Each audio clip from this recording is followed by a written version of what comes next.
découverte de toute autre chose qui concerne la mode. Aujourd'hui, nous allons principalement découvrir un métier qu'on ne connaît pas. Exactement. Celui de conseillère en images. Et rien que pour vous, nous allons nous entretenir avec Sina. Bonjour Sina. Bonjour les jumelles. Comment allez-vous? Oui, je vais bien. Désolée pour le pourrir, on est en train de juste avant. Alors Sina, vous êtes coach en images. En quoi consiste ce métier et pourquoi l'avoir choisi? Alors mon métier consiste simplement à apprendre à mes clients comment gérer son image en 3 points principaux. Le vestimentaire, qu'on appelle très souvent le relooking, donc les vêtements, les accessoires, la coiffure, le maquillage quand il s'agit des femmes, le soin de la peau, la barbe pour les hommes, comment nouer une cravate. Donc que l'on soit un homme ou une femme, les points sur lesquels nous allons travailler vont un petit peu différencier, mais c'est essentiellement ça. Ensuite, on va travailler également la posture, c'est-à-dire le corps, comment je me tiens, si je suis devant une tribune et que je prends la parole, si je n'ai pas la carrure qui va avec ça, finalement je suis un petit peu en décalage avec ce que je vais dire. C'est donc le troisième point, le discours. Donc l'image passe principalement par ces 3 points-là, le vocal, le verbal et le visuel, donc c'est ce que l'œil voit. Et vous allez entrer dans une pièce, on va faire une image de vous et dès que vous allez prendre la parole, on va peut-être penser autre chose de vous. Donc c'est essentiellement ça que je travaille avec mes clients. Maintenant, les motivations ne sont pas les mêmes. Les femmes, c'est souvent être plus séduisante, rattraper un chéri qui veut s'en aller, ce genre de petites choses-là. Pour la cible professionnelle, c'est souvent parce qu'on recherche un job et on n'est pas sûr de renvoyer l'image qu'ils font en entretien d'embauche. Parfois, ce sont des étudiants qui ne veulent pas ressembler à des étudiants justement quand ils vont chercher leur premier emploi. Ou alors on veut une promotion et comme on dit, il faut s'habiller comme son patron si on veut être promu. On retrouve plusieurs métiers, mannequin, styliste. Pourquoi avoir choisi ce métier de coach en image? Il déclinait un petit peu de ce que j'ai fait depuis 13 ans. Donc j'ai une formation en communication. J'ai fait ce qu'on appelle l'école française de l'attaché de presse, qui destine au métier de l'attaché de presse. Donc travailler dans les relations publiques. Et quand j'ai terminé ma formation aux États-Unis, je suis rentrée au Gabon. C'est un métier qui n'existait quasiment pas. Donc la seule option que j'avais, c'était de travailler dans un service de communication. J'ai postulé pendant 6 mois. Je n'ai essuyé que des refus ou des invitations à manger au resto. Donc c'est pas vraiment ce que je recherchais et je me suis dit bon ben lance-toi. Et le hasard a fait que je rencontre quelqu'un qui était créatif. Donc nous sommes associés, on a fait une agence de communication. Et j'ai commencé vraiment donc dans la com. En tant que publicitaire, j'ai travaillé pour des clients plutôt institutionnels, des entreprises, parfois l'État. J'ai également promu quelques événements à Libreville, notamment le concours Élite Modèle Look, qui était un concours de mannequins. Donc l'idée est la même, créer le buzz, la notoriété, le bruit autour d'un événement pour séduire et donner aux gens envie, soit d'y participer pour les candidats d'un concours de beauté par exemple, ou d'y participer financièrement pour les sponsors. Donc tout ça, c'est l'image des événements qu'on travaille, le logo, les supports sur lesquels on va communiquer, la manière dont on va parler d'ailleurs à la télé. Donc ça découlait un petit peu de là. Et je dois avouer que, bon, comme toutes les filles, j'ai un penchant pour le maquillage, les vêtements, ce genre de choses. Et mes proches savent que j'ai toujours une trousse de maquillage sur moi. Quand je vais à un mariage, alors j'ai mes tops, ils me disent « Oh, China, maquille-moi, maquille-moi !» Donc j'ai toujours aimé sans avoir jamais été formée pour ça. Et après avoir passé, comme je disais, 13 ans à travailler l'image de yaourt, de compagnie aérienne, j'ai voulu quelque chose de plus humain. Et c'est la raison pour laquelle je suis venue à Paris, me reformer, cette fois-ci sur le conseil en image, pour être certifiée d'État en France. Et cette formation comprend effectivement beaucoup de relooking, de coiffure, de cosmétologie, de maquillage, de style vestimentaire. Il y a une partie organisation de mariage, on traite pas une mariée comme on traite quelqu'un qui va demander un personnage pour des raisons professionnelles par exemple. Sur le marié, on va se baser sur le thème de son mariage, ses couleurs préférées, la musique, etc. On va imaginer l'univers stylistique autour, même le type de maquillage. Et en fait, j'ai glissé comme ça indirectement. Et maintenant, les clients, comme je vous disais, ne viennent pas toujours pour les raisons qu'on pense. C'est pas toujours « Ah, je vais être stylée ». Ce qui m'intéresse, c'est quel est votre projet derrière, ce que vous voulez accomplir. Cette image va vous servir à quoi? Et c'est là que ça devient excitant. Donc 70% de mes clients restent des professionnels qui viennent pour des raisons professionnelles. Même quand il s'agit des femmes, ce sont essentiellement des chefs d'entreprise ou des personnes qui veulent se lancer, mais elles doutent d'elles.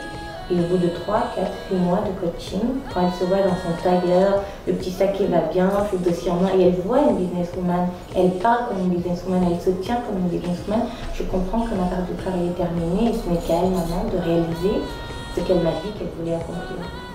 Le métier de coach en image est un métier très peu connu en Afrique. Alors China, les clients qui viennent solliciter vos prestations sont des Européennes ou des femmes noires? Et j'ai de tout. Alors généralement dans les ateliers, c'est un mix. Et puis on va dire que ce serait du 60-40 voire 65-35, allant à la population afro. Après, comme je disais, les motivations sont essentiellement professionnelles. Très peu, je pense en peut-être 2, sont venus vraiment pour je vais apprendre à me coiffer, me maquiller, etc. Mais attention, même quand la personne vient pour des raisons professionnelles, c'est mon métier de voir, elle a un bac plus 5 en finance, elle va intégrer une banque, mais elle est une étudiante, qu'elle, avec des chabas, son bien être, d'étudiant, Valérie, le petit compteur mal coupé, le tulle. C'est pas ça une banquière, qu'elle ressemble à une gestionnaire de compte, comme quand vous rentrez chez la Générale, BGFI. Il y en a, moi je me souviens, quand je suis au Gazon, il y avait une dame qui travaillait à BGFI. Chaque fois qu'elle passait, quand j'étais avec elle, oh là là, qu'est-ce qu'elle est belle! Mais je voulais que ce soit ma gestionnaire. Rien que pour ça, je la trouvais tellement chic, tellement à traiter. Il y a quelque chose de très strict dans certains métiers, notamment la finance, la banque, les assurances. On doit être toujours en tailleur, chemise, gris, bleu marine, noir, blanc. On peut se permettre très très peu d'écart. Quand on est dedans, on peut le faire, mais quand on veut rentrer, il faut vraiment utiliser la technique. Voilà, se fondre dans la masse, faire comme si on était un chien berger qui ressemble beaucoup à un loup, mais qui n'est pas un loup. Mais s'il veut que la meute l'intègre, pour pas qu'il meure et de faim et de soif dans la forêt, tout ça, il doit commencer à ne plus aboyer. Mais je sais pas comment on dit le loup, d'ailleurs ululer ou quoi, mais vraiment comme un loup, il doit le plus possible. Et c'est ce qu'il faut faire généralement. Il y a des gens qui viennent. Comme je disais, sur des ateliers de confiance en soi, que je fais aussi parce qu'elle a fait propre des femmes, de douter de tout, alors même si elle s'est habillée, bien coiffée, chérie, est-ce que tu aimes ma robe? Alors, mais tu peux, toi, avec moi, si ta robe te va ou pas. Et généralement, ils disent oui, t'es belle comme ça. Mais en fait, ils s'en foutent complètement. Il a une somme, une robe en paille, ça passe très bien. Puis il y a des femmes très sûres d'elles, qui demanderont juste qu'on lui zippe la robe dans le dos, tout affirmé, choisit ses chaussures, son sac, chérie, on y va. Ça, les hommes adorent. Donc on le travaille aussi, la confiance en soi. Et là, c'est quand même une population qui est beaucoup plus occidentale, parce que les histoires de stress, d'angoisse, sont pas tellement propres à la culture africaine. Bon, quand on est ici, oui, on joue un peu à ça, ou d'ailleurs on se perd dedans, hein, par exemple le foie, les problèmes, la galère, le payer, le pas payer, etc. On finit par être déprimé à un moment donné, mais c'est pas généralement ce que la population afro recherche. Alors sinon, vous organisez beaucoup d'ateliers sur Paris, vous avez des hommes, des femmes, des Européens comme des Blancs. En quoi consistent vos ateliers? J'ai des ateliers très stylistiques, donc des ateliers sur le style vestimentaire. L'idée est de permettre aux gens d'avoir les clés pour trouver son style. Finalement, c'est très facile. Ça met du temps. Ouais, je suis encore en train de chercher un peu le mien. Mais j'ai commencé à trouver des choses que j'aime vraiment. Vous m'auriez vu il y a 3 ans au Gabon-Pagne, impossible. Aussi, j'ai un mariage coutumier. Aujourd'hui, si vous êtes familière de l'ambiance des contextes de Chine, une semaine sur 2, je porte du pagne. Mais avec une fierté comme pas possible. Quand je déambule dans les rues de Paris en pagne et que les gens se retournent, parfois curieux, amusés ou vraiment font des compliments, je suis très très fière. Parce que je me rends compte de plusieurs choses. Un, ça me va. Vraiment. Ça me fait me sentir encore plus africaine. Pas que gabonaise, vraiment plus africaine parce que souvent je porte des vêtements de créateurs gabonais, mais il y en a si peu ici. Je vais être très souvent habillée par des gens d'Afrique de l'Ouest, du Cameroun voisin, notamment Emmanuel ici. Oh, donc j'adore le travail. Aujourd'hui, je porte Natacha Bako, c'est un pantalon tout cas plus moderne, mais il est fait en voile. Bien coupé, taille haute comme je les aime. Pourquoi j'irais mettre ça dans Zara et pas chez elle? Deuxième raison pour laquelle je prends tant de plaisir, parce que je me dis que je soutiens une économie qui est encore vraiment, vraiment microscopique et ces gens ont besoin de nous. Même l'argent qu'on met dans une séance de ciné entre amis, entre le popcorn, le machin, le film, le taxi, etc. Parfois, il vaut mieux aller investir dans ce genre de micro-industrie. Il y a des gens qui fabriquent aujourd'hui des produits capillaires, du maquillage, des vêtements, des tableaux originaires d'Afrique ou inspirés par l'Afrique. C'est une grande fierté parce que je me dis, je rejoins un mouvement et de la même façon, j'ai des clients qui m'ont dit, je cherchais un coach en image sur internet, j'en ai trouvé 3-4, vous étiez la seule noire, je vous ai choisi. Bon bah, ok, on va pas dire non, mais pas par communautarisme, mais parce que, comme je disais, si elle est noire, je la comprendrai plus. Quand elle va me parler de problèmes de noir, genre, ah, j'ai trop le bodge, ou alors, j'ai pas assez de bodge. Oui, si on va dire ça à une conseillère en image blanche, elle va pas comprendre, pas le mot bodge, mais que, voilà, en quoi c'est un problème de ne pas avoir de fesses. Le top ici, c'est de ne pas en avoir, c'est la norme. Moi, je vais comprendre en disant oui, tout à fait. Et je vais lui apprendre comment donner un sentiment de derrière plus rebondi grâce à des coupes de vêtements, grâce à des matières et grâce à des sous-vêtements astucieux. Donc comme quoi, avec les bons habits et puis les bons réflexes, on trouve toujours une solution à tout et les ateliers vestimentaires servent à ça. Les autres sont tristement professionnels.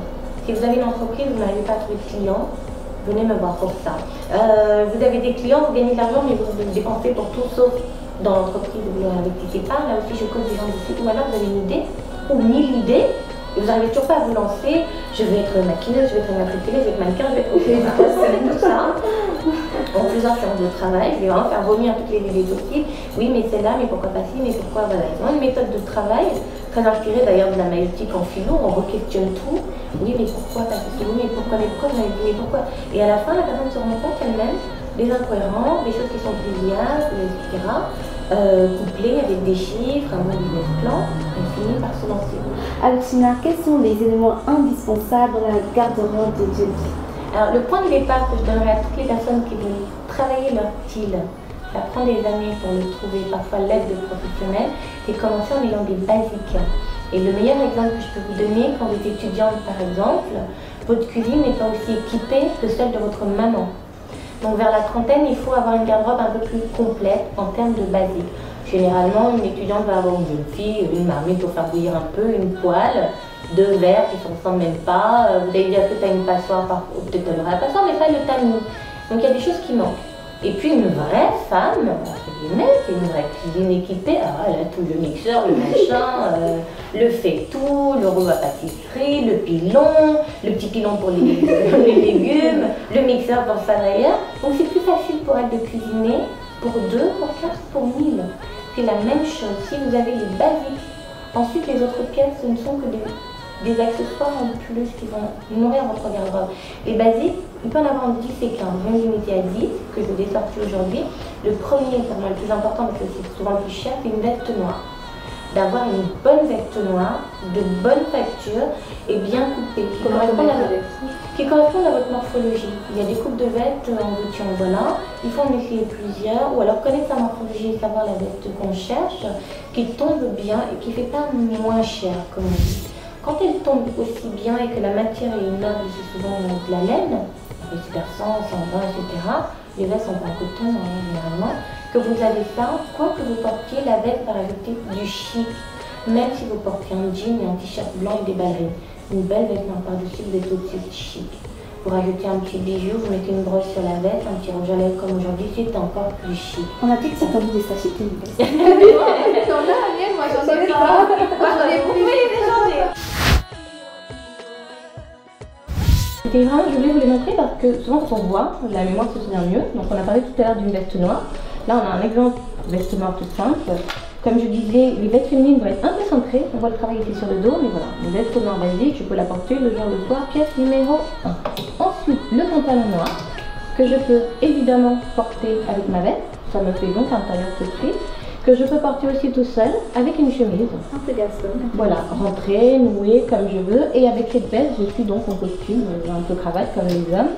Par exemple, elle met les cravates, une cravate pour une femme. Yves Saint Laurent, c'est ça? Oui, tout à fait. Yves Saint Laurent a été le premier à créer le smoking pour la femme. Et il fait encore jusqu'aujourd'hui de très très belles vestes pour les femmes et des pantalons taille haute.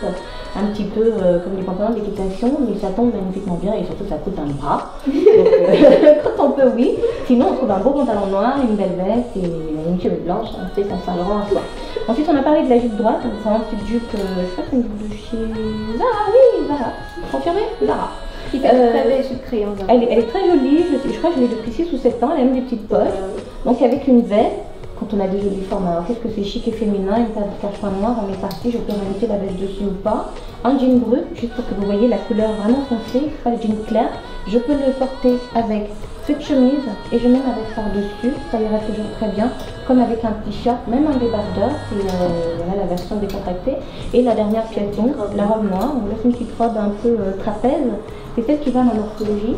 Il y a des petites poches, vous remarquerez la plupart de mes vêtements, des petites poches comme ça, parce que je suis très mal dans les poches. Que des détails après qu'on apprend à connaître, un petit décolleté moyen, en V, avec un petit côté bimatière, mais robe simple, je le disais aussi, on peut porter sa veste noire avec une robe noire. Et là, on a un look vraiment... Un autre rendu. Voilà, un autre rendu. Donc quand on n'a peut-être pas de pantalon et qu'on a une veste noire, ça peut toujours servir, surtout pour une occasion professionnelle. Ensuite, pour harmoniser, accessoiriser tout ça, donc moi, ça c'est mon sac va-t-en-garde de tous les jours. Bon, souvent, comme c'est des couleurs un peu austères, sobres, noir, blanc, gris, machin, une petite touche de couleur. Le rouge est très féminin, une bouche rouge. Vous avez les ongles rouges en plus, voilà, ça fait quelque chose. Lui, il porte tout, il a vraiment, je vais mettre tous mes enfants dedans, je pense qu'ils vont rentrer. J'ai mes dossiers, mon ordinateur, je peux partir la journée et toujours une paire de ballerines dedans. Ah non, mais moi je change des chaussures devant les entrées d'immeuble, devant la voiture, et puis quand j'arrive en escarpin, là, qu'est-ce qu'elle marche bien? Bah oui, ça fait 2 minutes que je les ai oubliées. Et dès que je m'en vais, peut-être pas dans l'ascenseur, parce que quelqu'un peut arriver, mais tout de suite je mets mes ballerines, je vais à mon deuxième rendez-vous, je rechange. Plus il est gros et rigide, plus on peut charger de choses dedans. Et puis donc un tout petit sac pour le soir, c'est plutôt un sac midi. Le mini va être encore plus petit. Donc plus vous aurez des sacs dans des couleurs différentes, avec des strass, des choses comme ça, plus vous pourrez vous amuser et égayer une robe noire qui reste quand même noire et très austère. Et on me disait, donc en chaussures, une paire de carcans, soit noire, soit nude. Donc je vais vous donner la nude. Et à vous, la noire, donc vraiment au choix. Les nudes, il y en a de plus en plus dans les couleurs, il y a plus ou moins foncé, plus ou moins beige. Et une paire de ballerines pour le décontracter, pour moi c'est des baskets. Donc voilà, on va peut-être quitter le public avec nos chaussures. À vous les talons, à moi les baskets. Donc voilà les 10 basiques que je vous recommande, les filles du Gabon et celles qui nous regardent de partout. Et Aniel, on va essayer un peu de redire les 10 basiques pour que les filles sont... Pour être sûr que j'ai bien compris, numéro 1. La veste. Numéro 2. La chemise. Regarde pas. Numéro 3. Le pantalon. Numéro 4. La robe noire. Numéro 5. Le jean. Brut. Numéro 6. Le sac. Gros. Oui. Numéro 7. La petite pochette. Pour le soir. Pour le soir. Il me manque un vêtement. Numéro 8. La jupe crayon. Indispensable. Numéro 9. Les escarpins noirs ou nude. Numéro 10. Les baskets. Ou une paire de ballerines. Ah, vous les très bonne élève. Alors sinon, vous portez beaucoup de stylistes africains, on voit beaucoup en panne sur le blog ou même sur Instagram ou compte Facebook. Alors nous avons sous nos yeux le choix de vos créateurs. Préférés, oui, mes chouchous, j'en ai sélectionné 3 pour vous. Alors je voudrais commencer par celle-ci. C'est uniquement une jupe, donc c'est une jupe poisson, appelez-la comme vous voulez, qui a eu un carton fou sur Instagram. Et j'étais très honorée parce qu'elle a été faite par une compatriote, Angèle Coutin, qui est une styliste que j'adore. Elle fait du très très bon travail, que j'aime au point qu'elle a posé une robe de mariée. Oh my god. Pas traditionnelle, civile. C'est une robe absolument magnifique. C'est comme ça que j'ai rencontré Angèle. J'ai eu le coup de foudre quand elle s'est défilée en 2005. Et j'ai su, voilà, commencer. C'est cette robe-là que je vais porter, mais elle l'a personnalisée. Jusqu'à présent, c'est une longue histoire d'amour entre création et moi. Donc cette jupe Angèle Coutin fait partie de mon best-of. Et je voulais absolument dans mon Gabonais. Angèle est d'ailleurs à Libreville.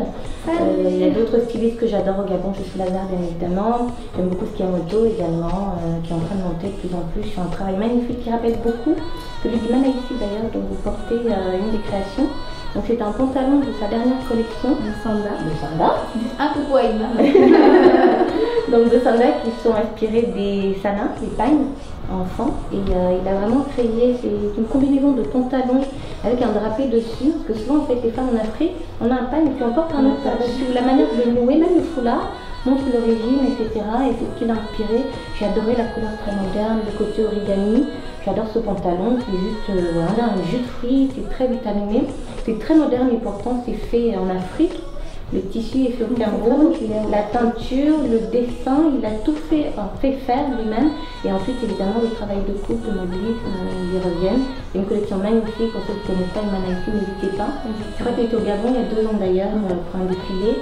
Très bon styliste. C'est un styliste exceptionnel et quelqu'un de très humble, très gentil, très agréable à connaître.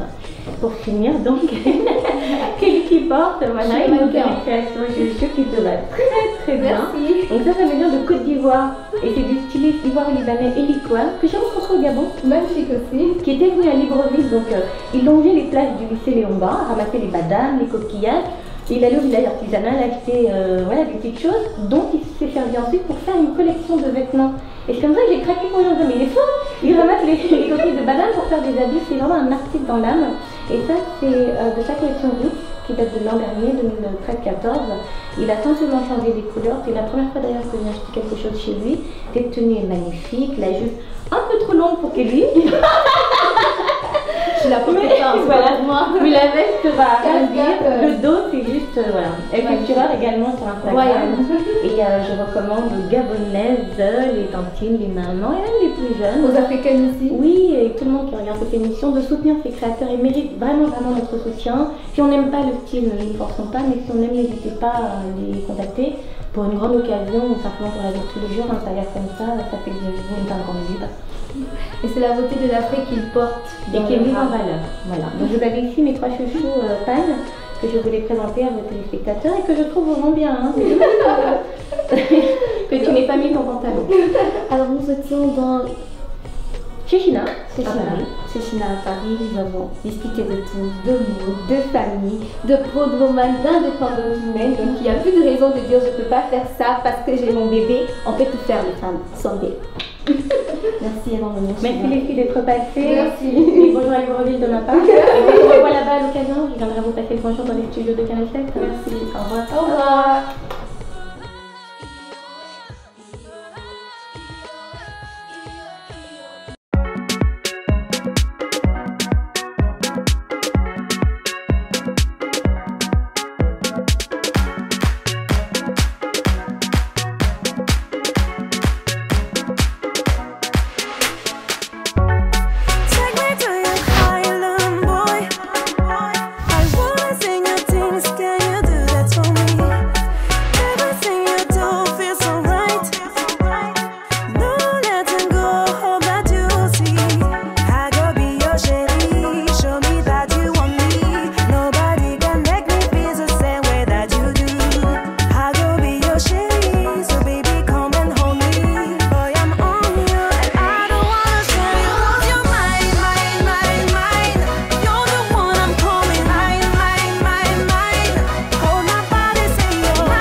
I want you all the time. Yes, I want you.